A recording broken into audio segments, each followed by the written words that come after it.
درس میں اجمالاً صحابہ کرام کے بارے میں کچھ معلومات عرض کروں۔ سب سے پہلے تو یہ سمجھیں کہ صحابی کس کو کہتے ہیں۔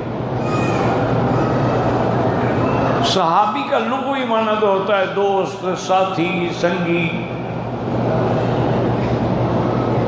لیکن جو شرعی معنی ہے وہ یہ ہے کہ صحابی اس کو کہتے ہیں کہ جس نے ادرک صحبت النبی صلی اللہ علیہ وسلم بالایمان فمات علیہ،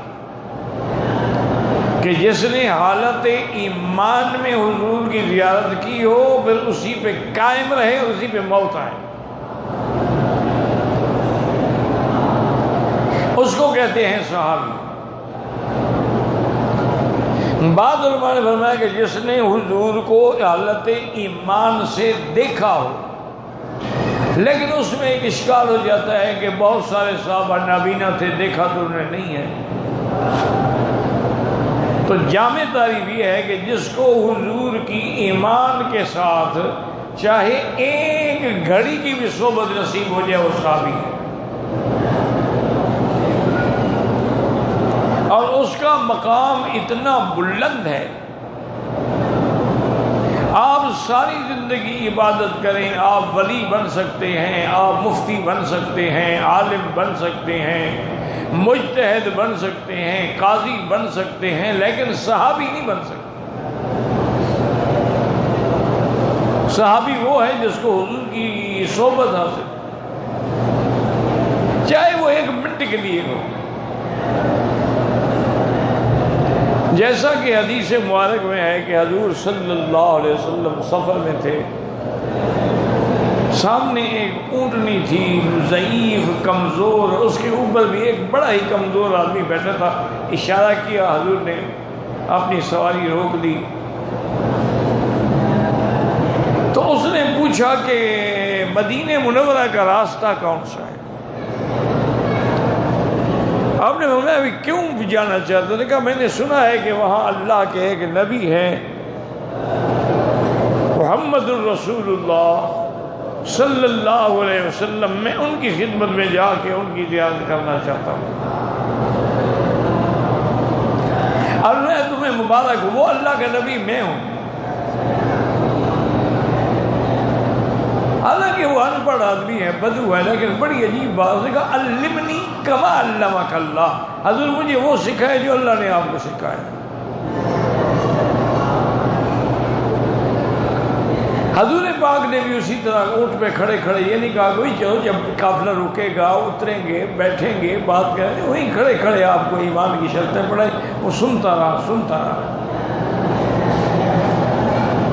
جب حضور نے ساری ایمان کی شرطیں بیان فرما دی، اس نے کہا اقررت بذالک،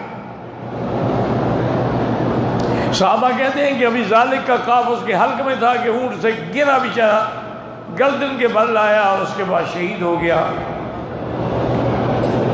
یعنی اس نے کلمہ نہیں پڑھا ہے جو حدیث میں ہے، بلکہ اقرار کیا فقط، اقررت بذالک۔ حضور صلی اللہ علیہ وسلم جلدی سے اترے اپنے اونٹ سے، اس کے سر کو اپنی گود میں رکھا اور صحابہ سے فرمایا کہ جاءنی جبریل آنفاً، ابھی جبریل نے مجھے خبر دی ہے، یہ کئی دنوں سے بیچارہ بھوکا پتے کھا کھا کے صرف آپ کی تلاش کے لیے نکلا تھا، اور اللہ نے اس کا ایمان اتنا قبول کیا ہے کہ اب اس کو جنت کی نعمتیں کھلائی جا رہی ہیں۔ اب دیکھیں ایک گھڑی کی صحبت ہے، نہ نماز پڑھی، نہ روزہ، نہ جہاد، نہ زکوٰۃ، نہ حج، بس حضور کی زیارت کی، اقرار کیا اور صحابی بن گیا۔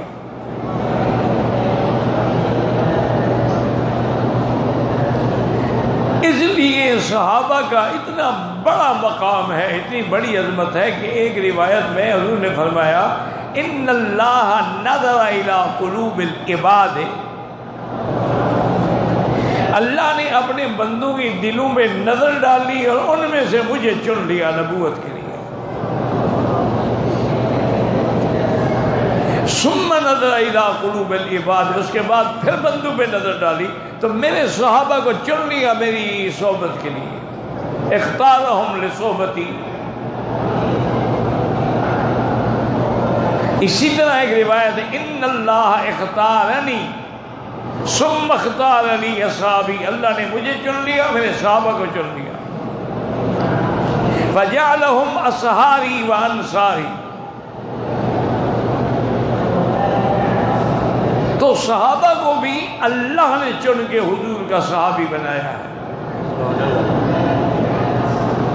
تو اللہ کے چناؤ میں غلطی نہیں ہو سکتی، کیونکہ اللہ تو غلطی سے پاک ہے. تو جن کو اللہ نے چن لیا ہو ان میں نقص نکالنا جو ہے وہ بڑی بدبختی کی بات ہے.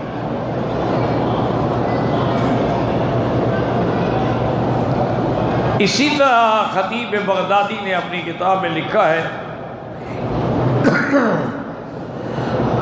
اذا رأیت احدا ینتقص اصحاب رسول اللہ صلی اللہ، تم اگر دیکھو گے کوئی بندہ حضور کے صحابہ کی تنقیص کر رہا ہے، فاعلم انہ زندیق، جان لے کہ وہ زندیق ہے، مسلمان بھی نہیں ہے.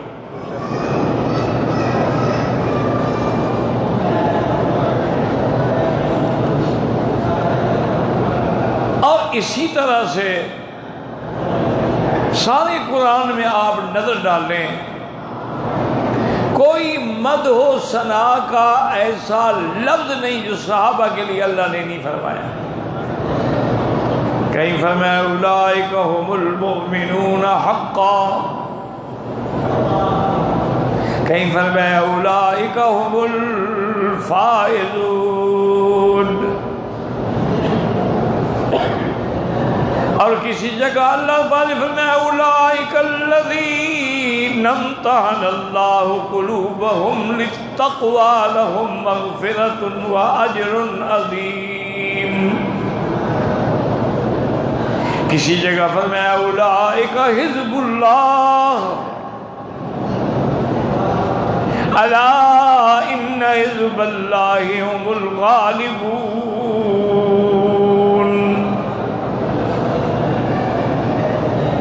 اور کسی جگہ فرمایا وَلَٰكِنَّ اللَّهَ حَبَّبَ إِلَيْكُمُ الْإِيمَانَ وَزَيَّنَهُ فِي قُلُوبِكُمْ وَكَرَّهَ إِلَيْكُمُ الْكُفْرَ وَالْفُسُوقَ وَالْعِصْيَانَ أُولَٰئِكَ هُمُ الرَّاشِدُونَ. یعنی کوئی مدح و ثنا کا لفظ نہیں ہے جو اللہ نے قرآن میں صحابہ کے لیے استعمال نہ فرمایا. اور یہ بھی یاد رکھیں کہ ایک تو خیر شیعہ ہے نا، وہ تو چلو مخالف ہیں، معاند ہیں، اناد ہے، بغض ہے، لیکن افسوس تو یہ لگتا ہے کہ بہت سارے لوگ اپنے آپ کو سنی کہلانے والے، اہل سنت جماعت کہلانے والے بھی بعض ایسی باتیں لکھ گئے ہیں جو صحابہ کی شان کے خلاف ہیں. اللہ عالم غلطی میں لگ گئے ہیں، یا نعوذ باللہ انہوں نے آمدن لکھی ہے. اب دلوں کے راز تو اللہ جانتا ہے.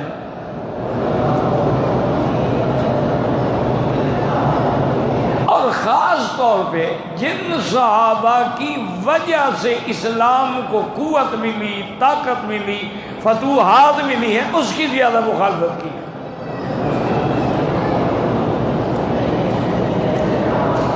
سب سے زیادہ مخالفت جو ہے حضرت عمر کی گئی. کیوں؟ کہ اس کے زمانے میں انہوں نے کسریٰ اور قیصر جیسی طاقتوں کو پاؤں کے نیچے روک ڈالا. اسلام میں تمام نظام عدل قائم کیا. اس کے بعد ان کو سب سے زیادہ غصہ جو ہے وہ حضرت امیر معاویہ پہ ہے. پھر وہ بغض یوں نکالتے، دیکھو جی یزید کو خلیفہ بنا دیا، یزید کو ولی عہد بنا دیا.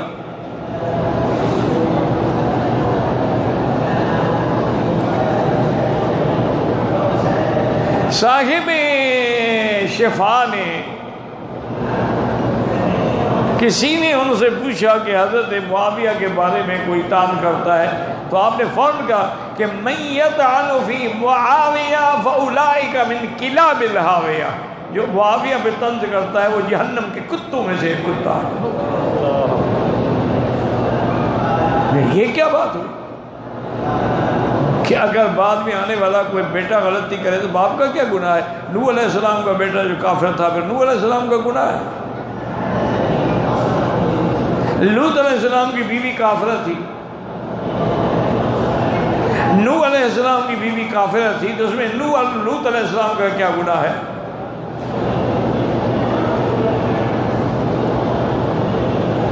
اور اسی طرح بعض لوگوں کو اسکالر بننے کا بڑا شوق ہوتا ہے کہ ہم نے جی نئی تحقیق کی ہے، انہوں نے اس انداز میں صحابہ کی شان میں توہین کی ہے کہ جی صحابہ جو ہیں وہ معیار حق نہیں ہے،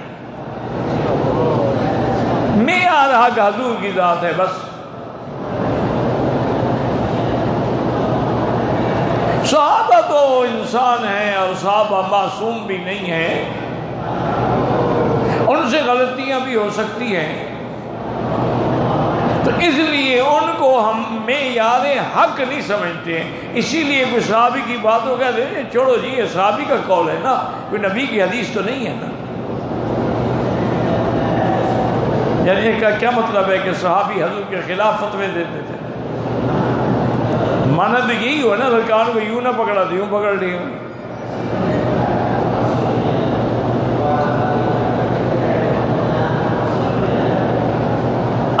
لوگوں نے یعنی کسی نے 20 تراویح پہ اعتراض کیا کہ یہ تو حضرت عمر کی بدعت ہے، نبی کے بعد یعنی عمر بھی بدعتی ہو گئے جو خلیفہ راشد ہے، جس کی سنت کو حضرت نے فرمایا میری سنت ہے، وہ کیسے بدعت ہو گئی؟ کسی نے کہا دوسری اذان بدعت ہے، وہ تو جی حضرت عثمان نے کی ہے نا، کوئی نبی پاک کے زمانے میں تو نہیں تھی نا، ابو بکر عمر کے زمانے میں تھی۔ بھائی حضرت عثمان کوئی معمولی آدمی تھا، خلیفہ راشد ہے، اس کا طریقہ بھی سنت ہے اور صحابہ کا اجماع ہے، پھر کسی نے مخالفت بھی نہیں کی۔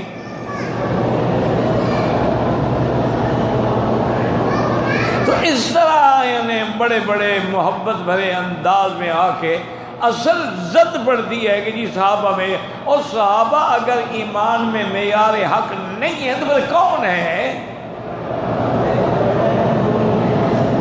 یاد رکھیں، حالانکہ قرآن میں فَإِنْ آمَنُوا بِمِثْلِ مَا آمَنْتُمْ بِهِ فَقَدْ اهْتَدَوْا، اللہ کے نبی ان کو کہو کہ ایمان لائیں جیسے میرے صحابہ ایمان لائے۔ اگر وہ معیار حق نہیں تو صحابہ جیسے ایمان کا کیا معنی؟ اِذَا قِيلَ لَهُمْ آمِنُوا كَمَا آمَنَ النَّاسِ، ایمان لاؤ جیسے یہ صحابہ ایمان لائے ہیں۔ کافروں نے آگے گالی دی اَنُؤْمِنُ كَمَا آمَنَ السُّفَهَاءُ، ہم ان بے وقوفی کی طرح ایمان لے آئیں، یہ تو اللہ کے نبی کے ساتھ ہیں جن کے پاس نہ طاقت ہے، نہ قوت ہے، نہ حکومت ہے، نہ اقتدار ہے۔ اللہ نے فرمایا خبردار الا انہم ہم الصفہاء، میرے نبی کے صحابہ کو بے وقوف کہنے والے خود پاگل ہیں۔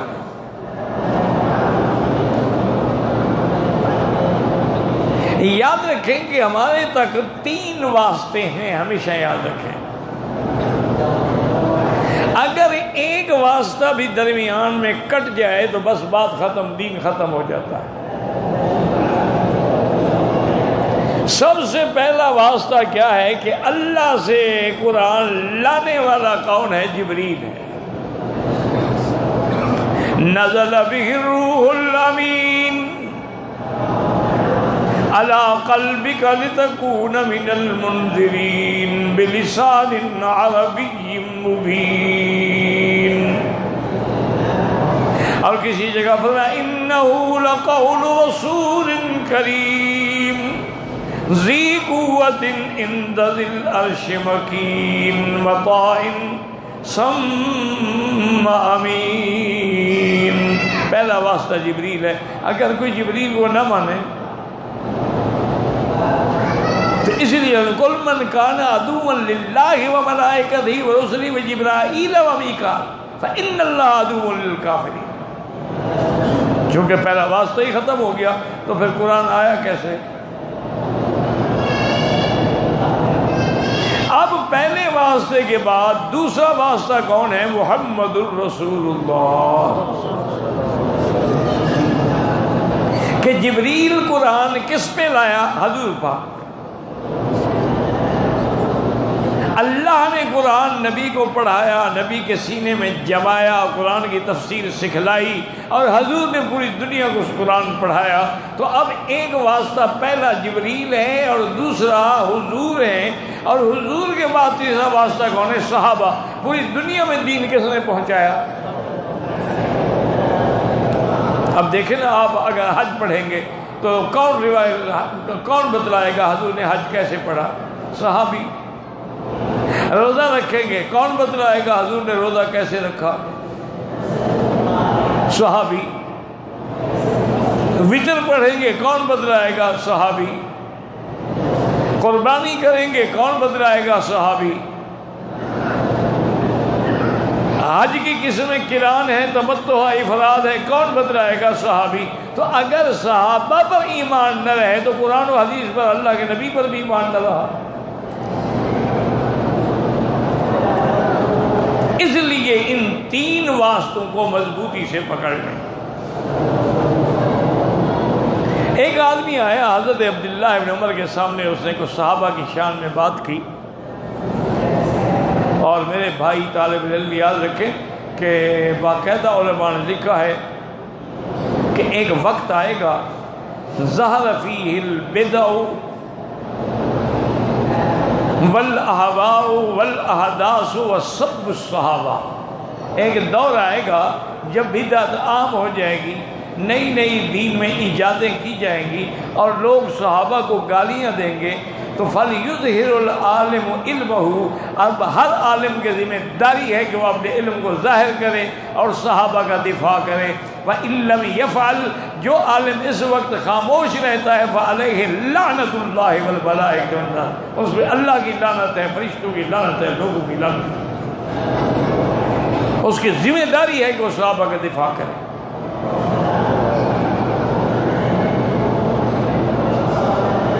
تو اس نے جب تھوڑی سی بات کی تو آپ نے فرمایا دیکھو اے بھائی کہ تین گروہ ہیں، ایک مہاجرین ہیں، انصار ہیں، اور ایک والذین اتبعوہم بإحسان ہے۔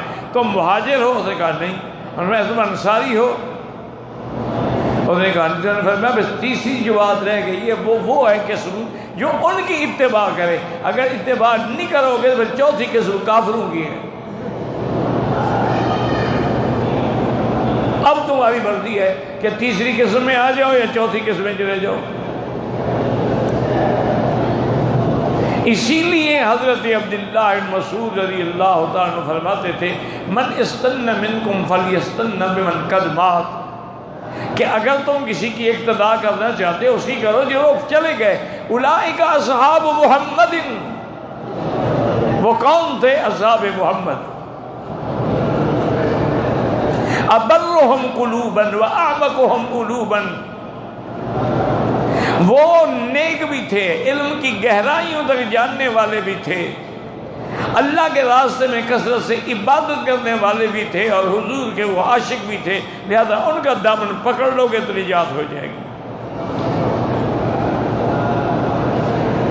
عروہ ابن مسعود ثقفی کافروں کی طرف سے حدیبیہ کے موقع پر آیا حضور سے بات کرنے کے لیے۔ یہ ان کا بڑا سردار تھا اور بڑا پڑھا لکھا تھا، سمجھدار آدمی۔ بات نہ بنی،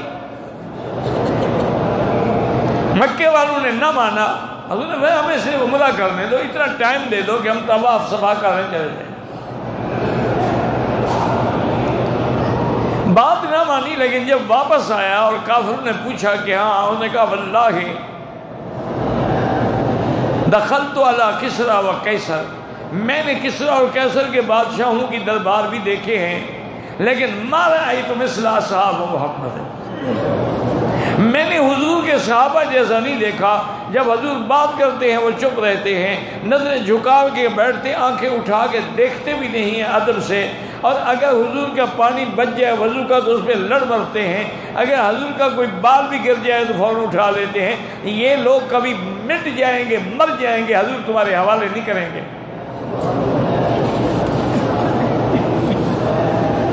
یہ کافر ہے، عروہ ابن مسعود جو ہے یہ کافر ہے، اس کے باوجود صحابہ کی عزت و عظمت کیسے بیان کر رہا ہے۔ اور اسی طرح قرآن پاک کی جو میں نے آیت پڑھی ہے، اللہ نے فرمایا محمد الرسول اللہ،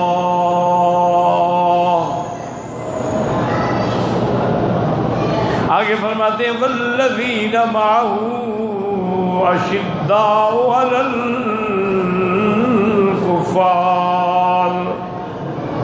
اب قرآن کو سمجھے، جو میرے طالب علم بھائی ہیں نا، قرآن کو سمجھو کہ اللہ نے نام تو لیا حضور کا، محمد الرسول اللہ، اب آگے حضور کی تعریف ہوتی نا، حضور کی شان بیان ہوتی، لیکن حضور کی شان کا ذکر نہیں، آگے ذکر ہے صحابہ کا والذین معہ، تو اس کی کیا وجہ ہے؟ بھی پہلے تو جب اللہ نے باقاعدہ، بہت کم مقام ہے جہاں اللہ نے حضور کا نام لیا ہے، ان میں ایک یہ آیت بھی ہے کہ محمد الرسول اللہ۔ اب آگے اللہ نے حضور کی شان کے بجائے صحابہ کی شان بیان کرنی شروع کی، والذین معہ اشداء علی الکفار رحماء بینہم تراہم رکعا سجدا۔ وجہ علماء نے لکھی، وجہ یہ ہے اللہ نے فرمایا کہ تم میرے مدنی کی شان کو کیا سمجھو گے، میرے مدنوں کی یاروں کی شان، صحابہ کی شان، شاگردوں کی شان دیکھ لو تو استاد کی شان خود بخود سمجھ آ جائے گی۔ اچھا ویسے تو لفظ عام ہے نا کہ والذین معہ، لیکن بعض علماء نے ایک اور تفسیر بھی کی ہے، انہوں نے فرمایا والذین معہ سے مراد ابو بکر ہیں، کہ جو سفر میں بھی، حضر میں بھی، غار میں بھی، مزار میں بھی ساتھ ہیں۔ والذین معہ اشداء علی الکفار، کفار پہ سخت ہیں، اس سے مراد حضرت عمر ہیں۔ رحماء بینہم، آپس میں بڑی محبت میں مہربانی کرنے والے، اس سے مراد حضرت عثمان ہیں۔ اور اس کے بعد اللہ پاک نے فرمایا تراہم رکعا سجدا، اس میں سب سے زیادہ عبادت کرنے والے حضرت علی ہیں رضی اللہ عنہ۔ اور آگے اللہ نے یہ بھی فرما دیا کہ وہ نمازیں اس لیے نہیں پڑھتے کہ نذرانے ملیں، ہدیے ملیں، لوگ پیر سمجھے نانا، فرمایا یبتغون فضلا من اللہ ورضوانا، وہ تو صرف اللہ کا فضل اور اللہ کی رضا ڈھونڈتے ہیں۔ سیماہم فی وجوہہم من اثر السجود، ان کے چہروں پر ان کی عبادت کی وجہ سے ایک نور ہے۔ جیسے شاہ عبد القادر رحمۃ اللہ نے لکھا ہے کہ صحابی جس مجلس میں بیٹھا ہوتا تھا اس کے چہرے کا نور بتلاتا تھا کہ یہ صحابی ہے محمد مصطفیٰ کا۔ ذالک مثلہم فی التوراۃ ومثلہم فی الانجیل، اللہ نے ان کا ذکر تورات میں بھی فرمایا، انجیل میں بھی فرمایا، کَذَرْعٍ إِنْ أَخْرَجَ شَطْأَهُ فَآزَرَهُ، جیسے کہ ایک کھیتی ہے، گندم کا دانہ مٹی میں ڈالتے ہو، ایک کمزور سی ٹہنی سی نکل آتی ہے، پھر آہستہ آہستہ بڑھتی جاتی ہے، پھر تنا مضبوط ہو جاتا ہے، پھر اس کے اوپر دانے لگ جاتے ہیں، پھر وہ دانے پک جاتے ہیں۔ اسی طرح صحابہ کی کھیتی بھی ابتدا میں دیکھیں کہ جب آپ ابتدا میں تھے دار ارقم کی حد تک تو 40 تھے، اور جب آپ شیب ابی طالب میں تھے تو آپ اس کے بعد 40 سے کچھ عدد بڑھ گیا۔ جب ہجرت کا وقت آیا تو آپ 80 تھے، اور جب جنگ بدر کا وقت آیا تو 313 تھے، اور اسی طرح جب حدیبیہ کے عمرے کے لیے آئے تو 1500 تھے، اور اسی طرح بڑھتے بڑھتے جب فتح مکہ پہ آئے تو 10,000 کا لشکر تھا، اور غزوہ حنین پہ 12,000 کا لشکر تھا، اور تبوک میں 30,000 کا لشکر تھا، اور حجۃ الوداع میں 1,24,000 کا لشکر۔ کیسے کھیتی بڑھ گئی؟ اسی لیے حضور نے بیماری کی حالت میں دیکھا نا، کپڑا ہٹا کے دروازے سے ابو بکر نماز پڑھا رہے تھے، صحابہ پیچھے کھڑے تھے، فتبسم، حضور مسکرائے، فرمایا الحمدللہ میری محنت کام آ گئی۔ آج لوگ ایسے موجود ہو گئے جو میرا مصلی سنبھال سکتے۔ اسی طرح ایک دن سیدنا عمر رضی اللہ عنہ جب بیت المقدس فتح ہو گیا، شام کے علاقے فتح ہو گئے، آپ بیٹھے ہوئے تھے کہ ایک بوڑھا آدمی آیا، سلام کیا، اور اپنی ایک گٹھڑی کھول کے اس سے ایک بوسیدہ کاغذ نکال کے حضرت عمر کو دیا۔ حضرت عمر نے دیکھا تو رونے لگ گئے، اور ساتھ ہی یہ فرمایا لال عمر ولال ابنہ، لال عمر ولال ابنہ، لال عمر ولال ابنہ۔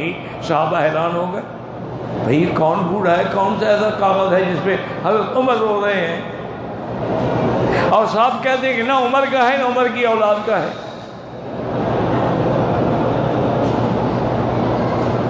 تو آخر صحابہ نے پوچھا حضرت عمر سے کہ اس کا کیا مقصد ہے؟ آپ نے فرمایا کہ ایک دفعہ زمانہ جاہلیت میں، کفر کے زمانے میں تجارت کے لیے میں آیا تھا، مکے والے تجارت کے لیے یمن جاتے تھے یا شام جاتے تھے، تو اتفاق ایسے ہوا کہ مجھے نیند آ گئی اور قافلہ چل پڑا، میں پیچھے رہ گیا، اٹھا تو قافلے کو تو کافی دیر، کئی گھنٹے گزر گئے تھے۔ میں بڑا پریشان ہو گیا، کیونکہ قافلے کے بغیر اکیلا سفر کرنا تو ممکن ہی نہیں ہوتا تھا نا۔ وہ دور ایسا تھا صحرا کا سفر ہو، یہ تو 100 اونٹ ہوتے تھے، 200 اونٹ ہوتے تھے، سامان ہے، پانی ہے، ساتھی ہے، جہاں ٹھہر گئے گویا کہ شہر آباد ہو گیا۔ فرماتی ہے میں ایک دیوار کے سائے میں ایسے بیٹھا سوچ رہا تھا، ایک بندہ آیا، اس نے کہا کہ تمہارا نام عمر ہے؟ میں نے کہا ہاں، کیا بات ہے؟ انہوں نے کہا تم خطاب کے بیٹے ہو؟ میں نے کہا ہاں بھائی میں خطاب کا بیٹا ہوں۔ انہوں نے کہا تم قریشی ہو؟ ہاں میں قریشی ہوں۔ مکے کے ہو؟ میں نے کہا ہاں جی مکے سے۔ کیوں پریشان بیٹھے ہو؟ میرا قافلہ نکل گیا، میں اپنی پریشانی میں ہوں اور آپ میری تفتیش کر رہے ہیں۔ انہوں نے کہا آؤ میرے ساتھ چلو۔ کہتی ہیں مجھے اپنے گھر لے گیا، مجھے کھانے کا، کہا کوئی فکر نہ کرو، تمہارا قافلہ نہیں نکل سکتا، میں کل تمہیں اتنی تیز رفتار اونٹنیاں دوں گا کہ قافلہ اگر 2 دن بھی پہلے چلے تم پکڑ لو گے۔ میرے پاس ایسی اونٹنیاں موجود ہیں، غلام موجود ہیں، نوکر موجود ہیں۔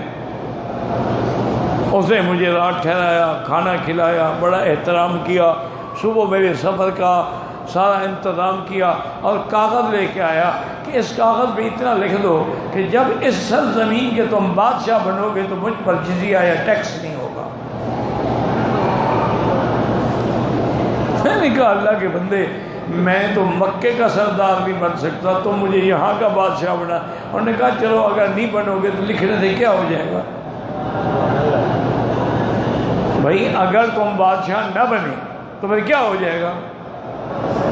ایک کاغذ ہی ہے نا۔ اب انہوں نے ٹھیک ہے لکھو بھائی، اس نے لکھا، حضرت دستخط کر کے دے دی۔ انہوں نے فرمایا آج وہی کاغذ لے کے آیا ہے کہ تم نے مجھے لکھ کے دیا تھا، اب میرے سارے ٹیکس معاف کرو۔ تو میں نے اس کو یہ جواب دیا اللہ کے بندے، ہمارے پاس بادشاہی نہیں ہوتی، خلافت ہے، لال عمر ولال ابنہ، یہ میری ہے، میرے بیٹے کی جائیداد نہیں ہے کہ میں تمہیں معاف کر دوں۔ یہ تو اسلام کا جو فیصلہ ہوگا اس پہ عمل کرنا ہوگا۔ تو اللہ تبارک و تعالی نے ان کی نشانیاں جو ہیں وہ تورات میں بھی بیان فرمائی ہیں اور انجیل میں بھی بیان فرمائی۔ اسی لیے بی بی ام حبیبہ نے بھی آ کے عرض کیا تھا، حضور میں راستے میں تھی تو ایک راہب کے ہم نے گرجے میں قیام کیا، اس نے پوچھا کہ ایکم اقرب الی محمد، تم میں سے کون ہے جو حضور محمد مصطفیٰ کے خاندان کے قریب ہو؟ تو میں حبیبہ نے کہا کہ میں ہوں، میں ان کے چاچے کی بیٹی ہوں، اب میں ان کی بیوی ہوں۔ انہوں نے کہا اچھا آؤ میرے ساتھ۔ کہتی وہ ہمیں اندر لے گیا، ایک بڑا کمرہ اس نے بڑا خوبصورت سجایا ہوا تھا، دیواروں میں الماریاں لگائی ہوئی تھیں، اندر روبان اور خوشبو دہک رہی تھی۔ ایک الماری کھولی، کہتا پہچاننے لگا، نہیں پہچانا، کھولتا گیا کھولتا گیا کھولتا گیا، آخر میں آ کر ایک الماری کو میں نے کہا ہذا محمد الرسول ہے، یہ تو محمد مصطفیٰ ہے۔ اس نے باقاعدہ حضور کا تمثیل بنا کے، یعنی جیسے آج کل بناتے ممیاں بناتے، ایسے بنا کے باقاعدہ الماری میں رکھی ہوئی تھی۔ پھر اس نے ایک چھوٹی سی الماری کھولی، میں نے کہا ہذا ابو بکر، یہ ابو بکر ہے رضی اللہ عنہ۔ انہوں نے پھر بائیں کی کھولی، میں نے کہا ہذا عمر رضی اللہ، خطاب کا بیٹا ہے۔ انہوں نے کہا تم نے ٹھیک کہا ہے، وہ واقعی اللہ کا نبی ہے۔ ہم نے اپنی کتابوں میں پڑھ کے ان کا ایک سکیچ بنا کے اس کے اندازے کے مطابق اپنے تمثال بنائے ہیں جو ہم نے رکھے ہوئے ہیں۔ ہمارا ایمان ہے کہ یہ اللہ کا نبی ہے۔ انہ یولد بمکہ ویہاجر الی المدینہ، مکے میں پیدا ہوگا، مدینہ ہجرت کرے گا، آپ کے دو کندھوں کے درمیان میں علامت نبوت ہوگی، آپ ہدیہ قبول فرمائیں گے، صدقے کا مال کبھی نہیں کھائیں گے، اور یہ ابو بکر عمر آپ کے وزیر ہوں گے۔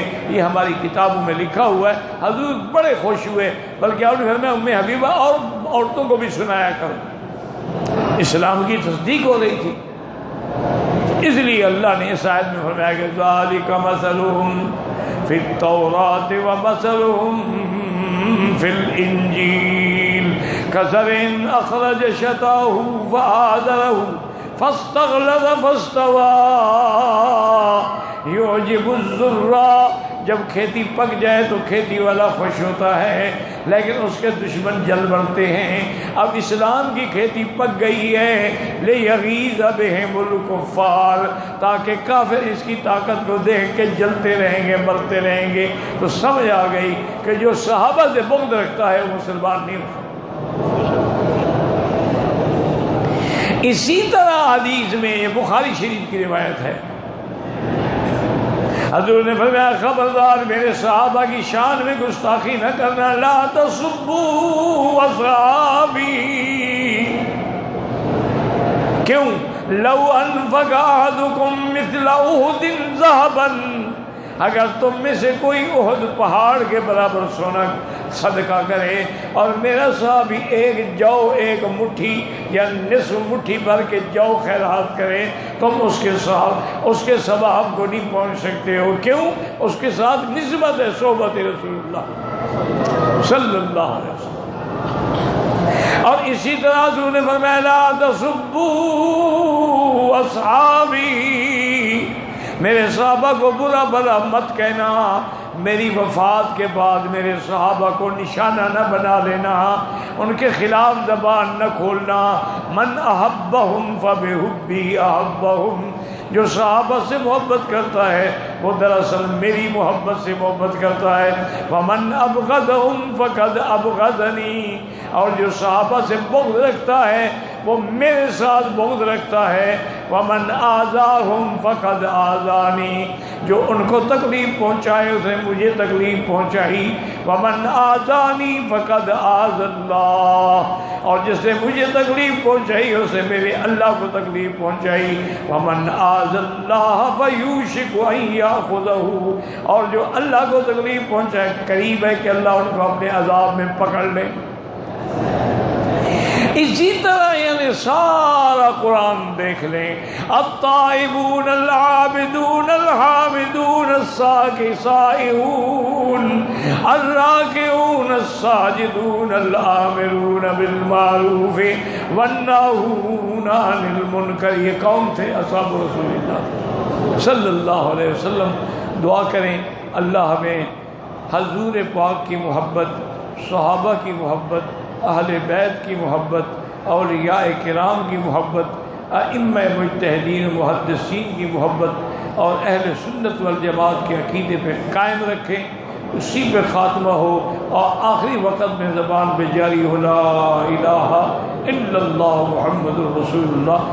اب زندگی باقی انشاءاللہ تو جمعہ سے جو سالانہ سبق ہوتا ہے نا وہ شروع ہو جائے گا، چونکہ اب موسم حج گزر گیا الحمدللہ، تو موسم الحج میں تو وعظ وغیرہ ہوتا ہے، تبلیغ ہوتی ہے، لیکن آگے پیچھے الحمدللہ سبق ہوتے ہیں، مغرب سے عشاء تک تفسیر ابن کثیر کا، اور صبح کی نماز کے بعد تفسیر جلالین اور سنن ترمذی کا انشاءاللہ۔